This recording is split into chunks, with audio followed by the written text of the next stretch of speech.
할렐루야. 네, 서로 축복하십니다. 오늘도 더위 먹지 말고 은혜 잡수세요.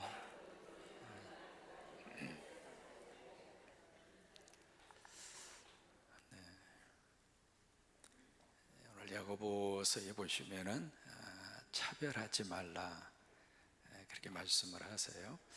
옛날 번역에는 외모로 사람을 취하지 말라 그렇게 말씀을 하고 있고요. 그래서 이제 구체적인 하나의 예를 이 편지를 받는 편지를 지금 누가 받고 있느냐면 흩어져 살고 있는 12지파입니다. 예루살렘에서 있다가 박해와 핍박 때문에 여기저기 막 흩어진 거죠. 12지파라고 하는 것은 이스라엘의 12지파가 아니라 예수 믿는 성도들을 유대인의 입장에서 그렇게 표현한 겁니다. 그러니까 사실 이 편지는 예수 안 믿는 사람들에게 보낸 편지가 아니라 예수 믿는 사람이에요. 이제 그들에게 편지를 띄우면서 여기에 구체적인 예를 들어요. 뭐냐면 여기 회당이 나오잖아요. 회당에서 같이 이렇게 모임을 갖는데 두 사람이 들어요. 이 한 사람은 너무나 명품으로 치장을 한 사람이 들어옵니다. 손에는 금가락지를 끼웠습니다. 그리고 또 한 사람이 들어오는데 그 사람은 남루한 복장의 사람이 들어와요. 들어오는데 그러니까 앞에 있는 사람은 지금 누구를 말하냐면 부자입니다. 그 다음에 뒤에 따라오는 사람은 가난한 사람이에요. 이게 물질적으로 부유한 자와 가난한 자가 동시에 그 모임에 참석을 한 거예요. 교회에 왔다 그 말이죠. 여러분 초대교회 당시에 부자가 많았을까요? 가난한 자가 많았을까요? 대부분이 다 가난했습니다. 없는 사람들이 그렇게 교회로 많이 몰려왔고요. 그것은 유대 사회든지 우리나라 사회든지 똑같아요. 그래서 이제 가난한 사람, 없는 사람들이 교회로 온 거예요. 왜 그랬을까? 교회 안에 와서 사람 대접받으니까. 여러분 우리 성광교회가 어느 분이든지 여기 와서 인간 대접받았으면 좋겠어요. 왜냐하면 세상에서는요 인간 대접받기 위한 조건들이 너무 많아요. 같은 차를 타고 가더라도 여러분 서울의 호텔에 똑같은 차는 차인데 외제차하고요 국산 모닝을 끌고 간다고 생각해 보세요. 대접이 같아요 틀려요? 천지차이입니다. 그게 세상이에요. 교회당 문만 딱 밖으로 딱 나가면 명품백을 가진 사람하고 그렇지 않는 사람하고 대우가 같아요 틀려요? 왜 이렇게 명품백을 좋아할까? 그만한 가치가 있으니까 그러는 거예요. 그게 세상이에요. 동창회에 가서 보더라도 그냥 치장하고 나온 사람하고요 그렇지 않는 동창하고 똑같이 대우합니까? 그게 세상이에요. 그러니까 세상에서는 그런 것들이 지금 우리가 살고 있는 세상 속에 그런 가치관이 흐르고 있는 세상에서 살고 있지만 그러나 교회에서는 그렇게 하지 말아라. 왜? 하나님 믿는 사람이니까. 그래서 이제 1절에 그래서 그 말씀을 하시는 거예요. 영광의 주 곧 주 예수 그리스도를 믿는 너희들은, 여기에 이제 포인트가 있습니다. 적어도 교회 안에 있는 공동체 그 사이 속에서는 부자나 가난한 사람이나 없는 사람이나 있는 사람이나 많이 배운 사람이나 적게 배운 사람이나 권력이 있는 사람이나 그렇지 않는 사람이나 똑같은 하나님의 자녀다. 똑같이 하나님의 형상대로 지음받은, 하나님께서 보실 때 여러분 한 분 한 분마다 눈에 넣어도 아프지 않을 정도로, 두고 보기에도 아까울 정도로 하나님이 우리를 사랑하시는 줄로 믿습니다. 나를 그렇게 사랑하시는 것처럼 옆에 있는 분을 하나님이 그렇게 사랑하십니다. 왜 그럴까요? 하나님이 이 세상을 사랑하사 누구를 주셨어요? 그 아들을 주시면서까지 우리를 살리기 위해서 아들 예수 그리스도를 주신 분이 하나님이세요. 그러면 그 사랑을 부자는 10배 받았고 가난한 자는 5배 받았고 그런 게 아니잖아요. 오늘 이 말씀 차별하지 말라, 외모로 사람을 취하지 말라라고 주시는 말씀의 구체적 적용의 현장은 교회입니다. 교회는 그러지 말아라. 세상은 그렇다 치더라도 세상은 그런 쪽으로 계속 흘러가게 되어져 있습니다. 특히 거기에 대해서 민감한 나라가 대한민국입니다. 여러분, 왜 이렇게 성형수술을 많이 합니까? 다 이유가 있습니다. 사람이 말이죠, 이게 성형수술 이게 보통 일이 아니잖아요. 여기 한 군데만 이렇게 잘라서 수술을 해도 그 고통, 그 아픔, 그런데 공사판을 엄청나게 벌려가지고 그냥 뼈를 깎고 뭐 갖다가 심고 그냥 주름살을 없애기 위해서 여기를 이렇게 자른다며요. 이렇게 잘라가지고 이렇게 미안해요 표현이, 껍질을 이렇게 올리잖아요. 그래서 그래 이렇게 팽팽해질 거 아닙니까? 그래서 이걸 이렇게 잘라서 세상에, 가장 어려운 수술 가운데 하나가 여기 목의 주름살입니다. 나이가 들어가면 주름살이 생겨요, 안 생겨요? 여러분, 주름살은요 세월을 잘 이겨낸 상급입니다. 그 상급 없애려고 하지 마시고요, 그 세월의 흐름과 더불어서 최선을 다해서 열심히 살아오신 그 상급 때문에 자녀들이 잘하게 됐고 이 교회가 있게 됐고, 여러분 그런 거 아니에요? 근데 이 상급을 없애는데 가장 힘든 부위 중에 하나가 여기에요. 목에 있는 주름살. 여기는 엄청난 것이 지나가거든요. 이게 잘못 수술하면 목숨이 왔다 갔다 합니다. 그런 위험을 감수하면서까지도 왜 그렇게 팽팽하게, 아니면 보톡스라도 좀 놓는데, 보톡스가 한 번 놓으면 영원히 있는 게 아니잖아요. 몇 개월에 한 번씩 또 집어넣어야 되잖아요. 돈은 돈대로 들어가지, 시간은 시간대로 들어가지, 그 고통은 고통대로. 와, 세상이 징그러워. 어떻게 그 공사판을 벌려가지고 그것을 하는지 말이죠. 그래도 그렇게 하는 이유가 있습니다. 왜 그럴까요? 그렇게 해야 뭔가 자기가 세워지는 것 같고, 또 하나 그렇게 해야 뭔가 대접을 받는 것 같고. 그게 세상의 가치고 세상의 흐름이라면 교회는 그거하고 달라야 한다. 아멘입니다. 그래서 차별하지 말라, 외모로 사람을 판단하지 말라. 여러분, 만약에 외모로 사람을 판단한다면 가장 크게 걸리는 분이 한 분이 계십니다. 누구냐면 성경 13권을 써서 우리에게 전해준 분이 계십니다. 누구일까요? 바울입니다. 성경에 바울에 대한 외모를 우리 성경에 표현되어 있지는 않습니다. 그런데 바울 외경이라고 하는 다른 문서가 있습니다. 그 문서에 보시면은 바울에 대한 외모를 거기다가 표현을 해놨습니다. 나이 30대 바울에 대한 외모를 표현을 했는데 그때 이미 대머리였습니다. 그래서 이번에 여러분 그 투르키하고 그리스 다녀오신 분들은 바울을 묘사한 초상화를 유심히 보셨을 거예요. 이제 그 중에 한 가지 느끼는 게 있을 거예요. 왜 이렇게 바울의 모습을 이런 모습으로 초상화를 그렸을까? 아마 깜짝 놀랐을 거예요. 뭐냐면 거의 아마 바울의 외모의 모습이 그런 모습이었을 거예요. 그래서 이제 그 당시에 벌써 대머리였고요, 또 하나 들창코였습니다. 코가 위로 올라갔다 이 말이에요. 그리고 매부리 코였습니다.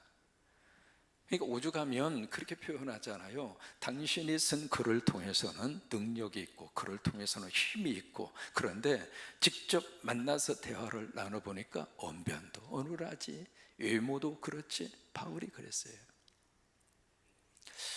여기서 여기에 차별하지 말라, 외모로 사람을 판단하지 말라, 그러면서 두 가지를 이야기하세요. 첫째로, 만약에 당신들이 같은 교인들 사이에서 차별을 한다면, 그렇다면 당신들은 악한 생각으로 하나님의 형제와 자매를 판단하는 거가 될 거예요. 여러분, 판단은 누가 하는 거예요? 하나님이 하십니다. 우리는 판단할 수 있는 절대적 기준을 우리는 가지고 있지 않습니다. 내가 가지고 있는 기준은 다 자기 나름대로 가지고 있는 기준일 뿐이에요. 그것은 상대적입니다. 그러니까 판단하기 위한 기준이 우리에게 없기 때문에 내가 누군가를 판단하는 순간 그 판단이 사실은 하나님 앞에서 잘못될 수 있는 가능성이 많을까요? 적을까요? 굉장히 많습니다. 그래서 판단하지 마세요. 판단은 하나님이 하시는 거예요. 절대자만이 판단할 수 있는 그런 기준을 가지고 계시는 거예요. 그러니까 차별하지 말라, 그 이야기는 우리끼리 서로 차별하고 우리끼리 서로 판단하는 것은 하나님 앞에서 잘못된 것이다, 그예요. 두 번째, 우리가 같은 형제들끼리 차별하고 유무를 가지고 판단하는 것은 죄를 짓는 것이다. 이게 무슨 죄를 짓는 것인가? 율법이에요. 율법을 범하는 것이 된다, 이 말이에요. 그러면서 이제 오늘 말씀이 시작이 되고 있습니다. 그럼 무슨 율법을 범하는 것이 될까? 자, 보실까요? 자, 10절입니다. 9절부터 읽을까요? 9절부터 시작. 만일 너희가 사람을 차별하여 대하면 죄를 짓는 것이니 율법이 너희를 범법자로 정죄하리라. 이 죄를 범하면 당신은 범죄자요. 율법이 그렇게 우리를 정죄한다는 거예요. 10절입니다.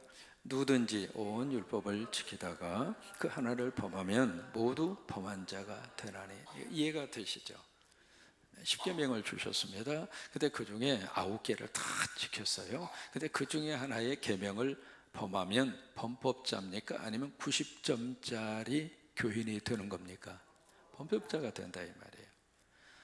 그러니까 100가지를 다 지켜서 우리가 율법을 다 지키는 자도 되지만 100가지 중에 한 가지만 그 율법을 범해도 당신은 율법을 범한 범법자가 되는 것이요, 그 이야기예요.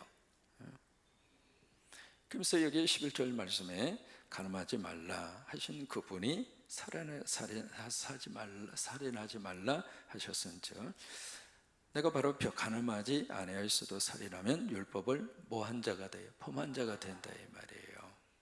그러면서 여기 12절 말씀에 너희는 자유의 율법대로 심판을 받을 자처럼 말도 하고 행하기도 해라. 여기 율법은 율법인데 무슨 율법일까? 그 앞에 수식어가 나옵니다. 무슨 율법이에요? 자유의 율법이에요. 여러분, 여기에서 큰 차이가 있는 겁니다. 우리가 지금 로마서하고 야고보서를 함께 보고 있습니다. 참 이거 참 하나님 앞에 감사한데, 로마서 속에서 계속 강조한 것이 이신칭의입니다. 믿음으로 우리는 의롭다, 칭함을 받는다. 야고보서에서 계속 강조하고 있는 것은 이행칭의입니다. 행함으로 우리가 의롭다, 칭함을 받는다. 이행칭의에 대한 이 교훈의 말씀을 바로 그 다음 장에서 아주 자세하게 다룹니다. 행함이 없는 믿음은 죽었다. 그 믿음은 헛것이다. 믿음으로 구원받는다. 우리가 믿음으로만 구원받는 것이 아니라 행함으로 구원받는다. 이게 야고보서에서 계속 말씀하고 있는 내용입니다. 그러면 이 두 가지의 내용을 놓고 여러분 속에 아마 헷갈릴 거예요.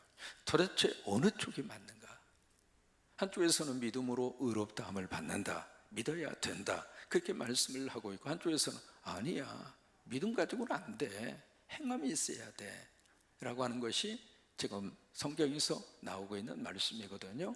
우리가 칭의, 의롭다고 칭을 받는 이 부분, 이게 이제 구원하고 직결되어져 있거든요. 우리가 의롭다고 여김을 받아야 구원받을 수 있고, 구원받아야 하나님의 자녀가 되고, 하나님의 자녀가 되어야 천국 갈 수 있거든요. 그러면 칭의는 구체적으로 말하면 천국이에요. 우리가 천국에 들어가는데 이쪽에서는 믿음으로 간다 그러고 이쪽에서는 행함으로 간다, 그렇게 말씀하고 있는 거예요. 그러면 어느 쪽이 맞는가라고 하는 질문이 제기됩니다. 그래서 참 감사한 게, 우리가 지금 주일날은 로마서를 배우고 새벽에는 이 야고보서를 함께 배우게 하신 것이 너무 감사한 거예요. 왜냐하면 로마서만 여러분들이 계속 들으시면 이 부분에 가서는 흔들리는 거예요. 그러니까 두 가지를 함께 들을 수 있게 해주셨다고 하는 것이 참 은혜이고요. 이게 성경 강해 속에서만이 누릴 수 있는 하나님의 축복입니다. 자, 보세요. 이 두 가지의 내용을 여러분들이 이해하실 때, 첫째, 누구를 대상으로 이 말씀을 주셨는가를 물어야 돼요. 로마서라고 하는 이 성경은 초신자들에게 주신 말씀이에요. 믿음의 세계로 처음 들어온 그들에게. 두 번째로 이 로마서는 유대인들 머릿속에 율법대로 행하지 않으면 구원받을 수 없다는 생각에 사로잡힌 그들을 대상으로 이 말씀을 주신 거예요. 그래서 처음 교회에 들은 분들에게 뭐라고 요구하는가? 믿어라. 여러분, 처음에 우리가 예수 믿고 교회에 들어왔을 때는 가장 중요한 것은 믿음이에요. 믿음이 기초가 되지 않으면 행함의 단계로 갈 수가 없어요. 믿음이 자라야 그 다음에 행위라고 하는 것을 요구할 수 있거든요. 그러니까 이게 로마서는 여기에 이신칭의라고 하는 것은 바로 처음 교회로 들어온 그들을 대상으로 이 말씀을 주신 거고, 바로 이 이신칭의는 바로 뭐냐면 믿음의 뿌리에 해당이 되는 거예요. 뿌리. 믿음의 뿌리가 벌써 내려야 되잖아요. 뿌리가 내려야 이 나무가 살 수 있잖아요. 뿌리가 내려야 이 나무가 튼튼하게 앞으로 미래에 창창하게 뻗어갈 수 있잖아요. 그러니까 로마서는 믿음의 뿌리를 주장하는 거예요. 뿌리를 말하기 때문에 믿음을 아주 강조하는 거예요. 그러면 야고보 사도는 이 이행칭의를 우리에게 말씀하시는데, 이 편지를 받는 대상들은 누군가? 예수를 이미 믿고 있는 기존 성도들이에요. 이미 믿음이 있다 이 말이에요. 이미 믿음이 있으면은 적어도 새벽에 오신 여러분들은 사실 로마서라기보다는 야고보서에 아멘 하셔야 돼요. 다 믿음이 있으시잖아요. 신앙생활의 경력을 가지고 있으시잖아요. 그분들한테 예수 믿으라고, 예수 믿으라고. 이미 믿고 있는데 뭘 믿어? 이미 여러분 속에 믿음이 있는데, 그렇잖아요. 그러니까 우리들은 이 로마서라고 하는 이 단계에 머물러 있으면 안 돼요. 그냥 계속 반복해서 나 예수 믿습니다. 10년 전에도 나 예수 믿습니다. 믿었잖아요. 이미 믿고 있잖아요. 믿고 있는 여러분들한테 예수를 믿어라, 안 믿는 사람에게 그걸 이야기하는 거죠. 그렇죠? 그러니까 로마서의 말씀을 통해서 내 믿음의 뿌리가 이거구나, 그 확인만 하시면 돼요. 그 다음 태로 우리가 넘어가야 됩니다. 넘어가야 되는데 어디로 가는가? 야고보서로 가야 돼요. 그러니까 기존 성도들한테 예수 믿어? 그러면 믿는 자의 행동을 해야지. 예수 믿어? 그러면 믿는 자 잡게 살아야지. 목사라며 그럼 목사답게 행동해야지. 그게 야고보서예요. 이해가 되세요? 그래서 야고보서는 이 이행칭의를 아주 강조하는 거예요. 그래서 이 야고보서는 바로 믿음에 뭘 말하냐면 열매를 말합니다. 열매. 여기가 뿌리라면 여기는 열매입니다. 열매. 여러분, 뭔가 심어 놓으면 열매가 나와요, 안 나와요? 우리 부활동산의 설립농장에다가 가을에 출수할 수 있는 이제 감자를 또 우리 위원장님이 심으셨어요. 자색 감자를. 근데 그것도 심는 과정을 가만히 들어보니까 처음에 심을 때 감자는 그냥 씨눈만 있으면 갖다가 땅에다가 심으면 되는데, 지금은 엄청나게 지열이 있어서 그냥 심으면 썩으니까 그 일일이 신문지에 싸가지고 스프레이로 뿌려서 거기서 눈이 이렇게 나오도록, 참 그 보통 정성이 아니더라고요. 눈을 띄워가지고 이제 그걸 갖다 심어야 되는 거야. 그래야 이제 땅에 그 열기 때문에 썩지 않고 이렇게 나게 되니까, 그렇게 해서 일일이 해가지고 그 자색 감자를 갖다 심어 놓은 거예요. 참 감사해요. 고마워요. 그런데 심었는데 지금 얼마나 뜨겁습니까? 그래서 파봤더니 썩어버렸대, 몇 개가. 이게요, 제대로 생명력이 있어서 땅에다가 뿌리를 내려서 심으면 거기에 대한 결과가 있는 게 당연해요? 아니면 당연하지 않아요? 있는 게 당연하죠. 로마서가 있으면 야고보서가 있어야 돼요. 한쪽만 있으면 안 됩니다. 근데 우리는 로마서를 너무 강조한 거예요. 강조하다가 보니까 삶에 대한 부분이 약해진 거예요. 삶에 대한 부분이 메시지 속에서 너무 약화된 거예요. 그러다 보니까 믿습니다만 하는 거예요.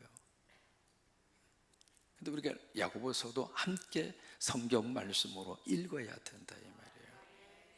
여기 율법은 율법이지만은 자유의 율법이다. 왜 그럴까? 이게 구약의 입장에서 율법은요 완전히 구속입니다.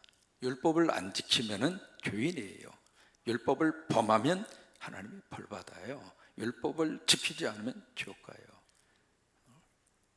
그러니까 율법 이 자체가 마치 율법 앞에서 사람을 벌벌벌 떨게 하는 거예요. 어쩔 수 없이 지켜야만은, 마치 그 소가 이 코가 이 고풀에 이렇게 딱 끼어가지고 질질질 끌려가는 것처럼 그게 율법이었어요. 근데 우리가 예수 그리스도를 믿고 나니까 그 율법을 안 지켜도 된다, 그거 아니에요. 율법을 지켜야 돼요. 율법을 지켜야 되는데 예수를 믿고 나서는 그 율법 지키는 것이 행복한 거예요. 율법을 지키면서 복을 받는 거예요. 우리가 안식일을 기억하여 거룩하게 지켜라, 이게 구약의 율법의 관점에서는 안식일을 범하면 그 순간 죄인으로 돼서 하나님의 벌을 받아요. 근데 예수를 믿고 나서는 주일을 지키는 것이 행복하다 이 말이에요. 주일날 와서 기도하고 찬양하고 아버지 집에 와 있는 이 자체가 너무 감사하고, 또 여기 오면 시원하잖아요. 얼마나 좋아. 에어컨도 탁 틀어주고, 그리고 의자가 얼마나 푹신푹신하고 좋아요. 하나님의 말씀도 듣고 또 같이 보고 싶은 사람도 보고, 여기 와서 예배하면서 우리가 하나님의 복 받는 거예요. 그러니까 같은 안식일을 지키지만은 예수 믿고 지키는 주일은 기쁨과 감사와 복이라 이 말이에요. 그래서 자유의 율법이라고 그런 거예요. 그러면서 11절 12절 말씀에 자유의 율법대로 심판을 받을 자처럼 말하기도 하고 행하기도 해라. 이게 이제 그 히브리서 9장 27절이잖아요. 사람이 한번 죽는 것은 정해져 있죠. 그 후에는 뭐가 있어요? 심판이 있다 이 말이에요. 이게 세월이 지나가고 나이 들어가고 죽어가는 것을 우리가 부정할 수 없잖아요. 그러니까 나이 들어갈수록 그게 참 필요해요. 마인드셋이 필요해요. 한 번 정도 우리가 생각을 다시 한번 이렇게 그 나이에 맞게끔 내 행동과 내 삶의 모습을 좀 이렇게 다시 셋하라 이 말이에요. 다시 조정하라 그 말이에요. 그러니까 나이가 들어가서는 너무 욕심 많이 부리면 내가 힘들어요. 그러니까 욕심을 조금씩 내려놓으셔야 돼요. 욕심 부린다고 욕심대로 되지도 않고, 나이가 들어갈수록 여러분 자신한테 잘해 주셔야 돼요. 왜냐하면 내가 나한테 잘해줄 수 있는 시간이 많지 않아요. 별로 아멘도 안 하죠. 그동안에는 그냥 가정 그리고 자녀들 그냥 그거 위해서 내가 나를 돌볼 만한 시간도 없었고 여유도 없었고요. 그렇게 평생을 살아오셨다면 이제는 여러분이 여러분 자신을 좀 잘 해주고 내가 나를 귀하게 생각하고, 그래서 운동도 하라고 하는 거예요. 왜? 내가 나를 챙겨주라 이 말이에요. 내가 나를. 그러니까 나이가 들어갈수록 우리가 나이 들음에 대한 것을 자꾸 부정하면, 그것을 인정하지 않으면 자꾸 나만 속상해요. 나만 슬퍼요. 왜? 생각하고 몸하고 같이 가요? 아니에요. 그런 거 아니에요. 그러니까 그것을 받아들이면서 그 나이가 들어가면서 이 마인드셋이 필요하다 그 말이에요. 그러면서 여기에 사람이 한 번 죽는 것은 정해놓은 이치요 그 후에는 심판이 있으리라. 심판이 있는데 여기 행한 대로 말한 대로 여기에 심판이 있다 이 말이에요. 여기에 자유의 율법을 우리에게 딱 주시면서 뭘 지금 행하라고 말씀을 하시는가? 여기에 부자나 가난한 자나 뭐예요? 율법의 가장 중요한 율법의 핵심 율법이 있습니다. 뭐예요? 마음과 뜻과 정성과 모든 것을 다하여 주 여호와 하나님을 사랑하고, 그 다음에 내 누구를, 이웃을 누구같이 내 몸같이 사랑하라. 이것이 율법이요 선지자의 강령이니라. 이웃을 차별하지 말고 이웃을 사랑하라 이거예요.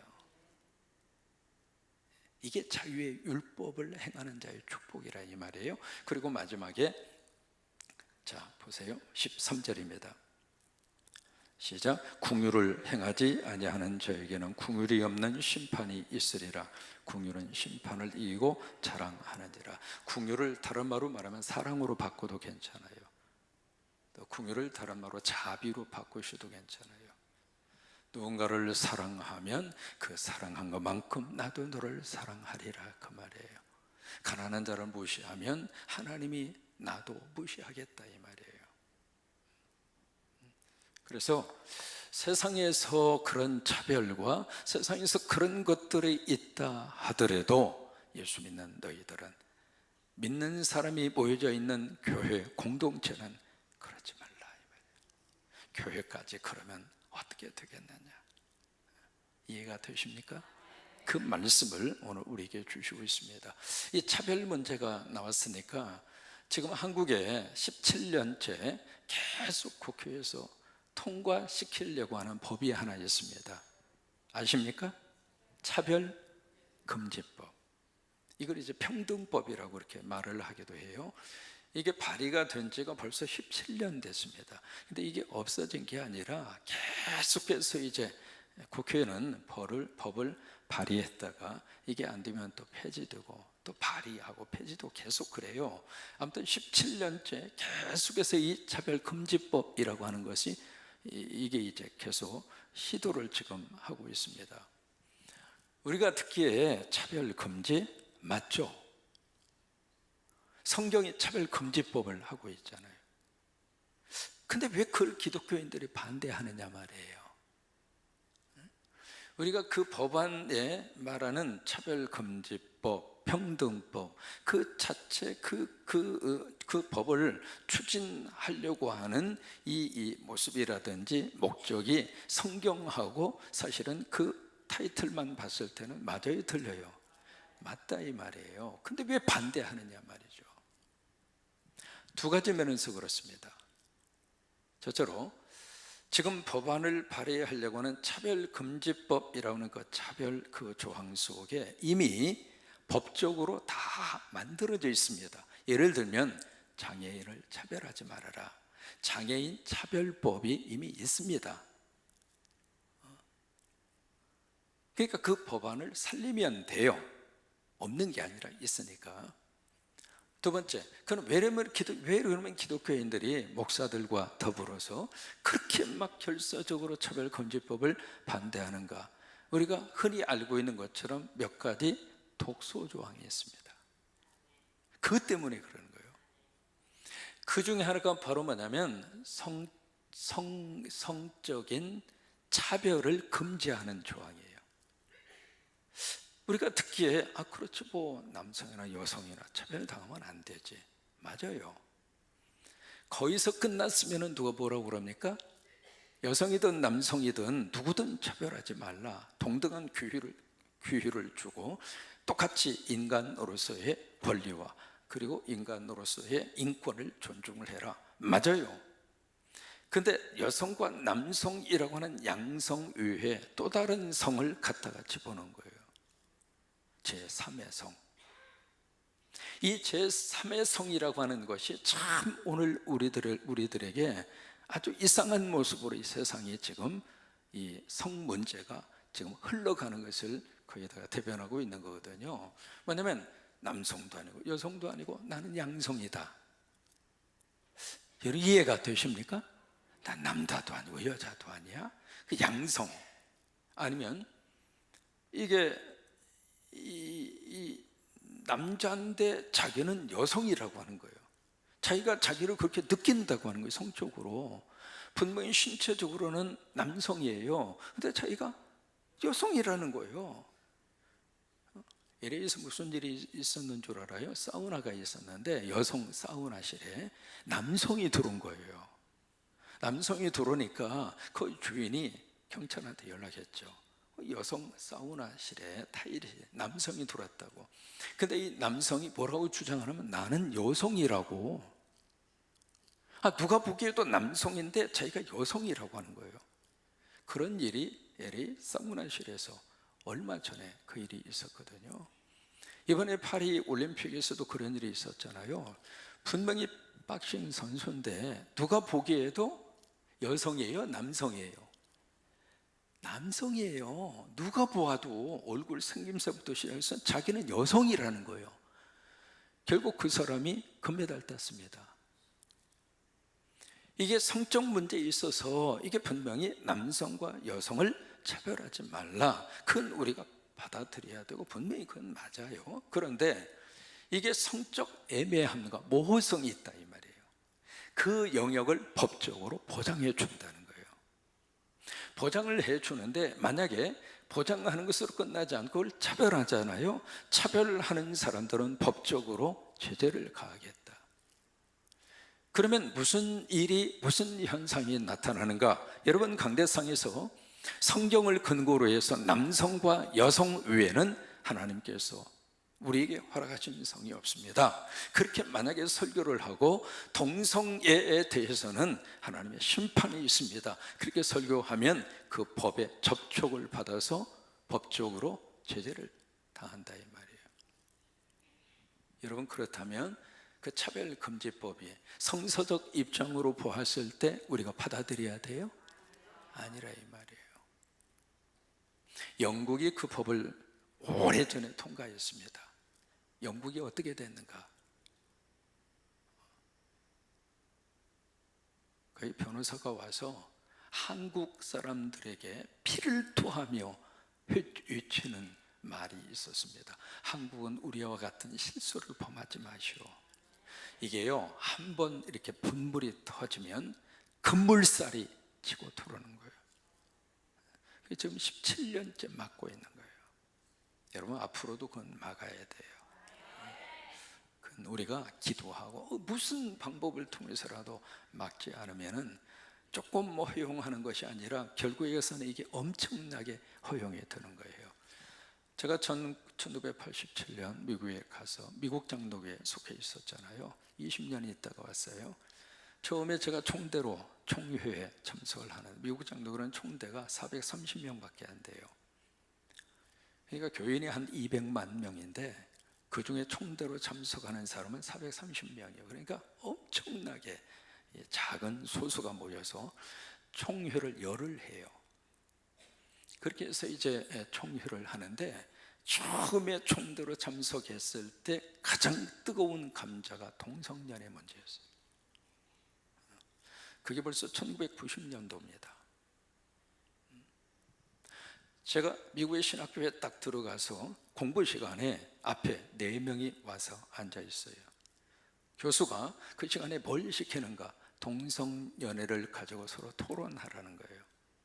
앞에 와 있는 사람은 동성연애자들입니다. 90년도 신학교에서 저는 그 광경을 목격을 했습니다. 총회에서도 그러고 신학교에서도 그러고요, 그런 식으로 계속 그 문제가 뜨거운 감자처럼 나와서 결국 제가 미국을 떠난 다음에 제가 속했던 미국 장로교는 동성연애를 인정합니다. 그리고 그들에게 목사 안수를 좀 주고 있습니다. 한인교회에서는 도저히 이것을 받아들일 수 없어서 재산권 다 포기하고 미국 장로교에서 탈출을 하는 교회가 나왔고, 그냥 그 자리에 있는 교회가 나오고 그랬습니다. 여러분, 앞으로 한국 교회도 마찬가지입니다. 조만간에 그 문제가 교단적인 큰 문제로 폭풍처럼 밀려오게 될 거예요.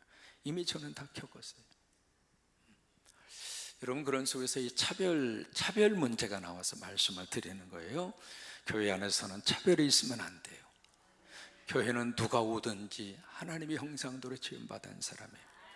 여러분, 교회에 동성연애자들이 온다 할지라도 당신들은 지옥 갈 사람, 당신들은 이 교회 오면 안 된다, 교회가 그러면 안 됩니다. 품어줘야 돼요. 어떤 사람이든지 하나님의 교회에 보낸 사람은 구원받아야 할 하나님의 자녀예요. 아멘이죠? 그래서 교회는 차별하면 안 됩니다. 그러나 국가적으로 이 성문제를 가지고 법제화해서 그것을 법으로 해서 교회와 하나님의 말씀에 대해서 정면적으로 대치되는 법을 가지고 들어올 때는 교회는 앞장서서 그것을 반대해야 돼요. 왜? 그래야 교회가 진리 안에 서 있기 때문에 그래요. 여러분, 수업이 좀 길어졌습니다만은 이 차별 문제가 나와서 말씀을 드렸고요.